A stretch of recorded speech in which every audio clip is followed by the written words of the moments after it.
BNP এবং doctor Mohammad ইউনূসের মধ্যে যে বন্ধুত্ব হলো, এটার ফলাফলটা কি হবে?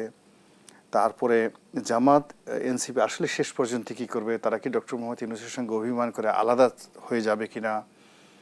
তারপর শেষ আবার বিএনপির সঙ্গে যে সমস্ত ছোট ছোট রাজনৈতিক দলগুলো তারা একটা ঐক্যবদ্ধ করেছিল, তারা বিএনপির সঙ্গে থাকবে না জামাতের সঙ্গে যাবে, এই টোটাল জিনিসগুলো বুঝতে আপনাকে আরও মানে 2 থেকে 3 সপ্তাহ আপনাকে অপেক্ষা করতে হবে। এবং এই 3 সপ্তাহ হলো ডক্টর মোহাম্মদ ইউনূস এবং তার সরকারের জন্য আমি মনে করি একটা মধুচন্দ্রিমা। এর কারণ হলো যে এই মানে ঈদুল আজহার আগে যে পরিবেশ পরিস্থিতি তৈরি হচ্ছিল, তাতে আজকে থেকেই ওনার জন্য পুরো বাংলাদেশে একটা অস্বস্তিকর পরিবেশ পরিস্থিতি তৈরি হয়ে যেত এবং আজকে থেকেই আপনার রাজপথ উত্তপ্ত সব দিক থেকে হতো।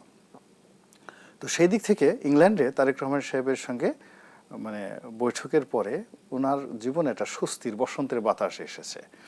এখন এই সময়ের মধ্যে যে ব্রিদিং টাইমটা ওনারা পাবেন এবং বিএনপি পাবেন, এই সম্পর্কটা যদি তারা রিবিল্ড করতে পারেন, সব কিছু করতে পারেন, তাহলে হয়তো সামনে যে সময়গুলো যে আসছে সেটা সবার জন্যই, সকল পক্ষের জন্য স্মুথ হবে।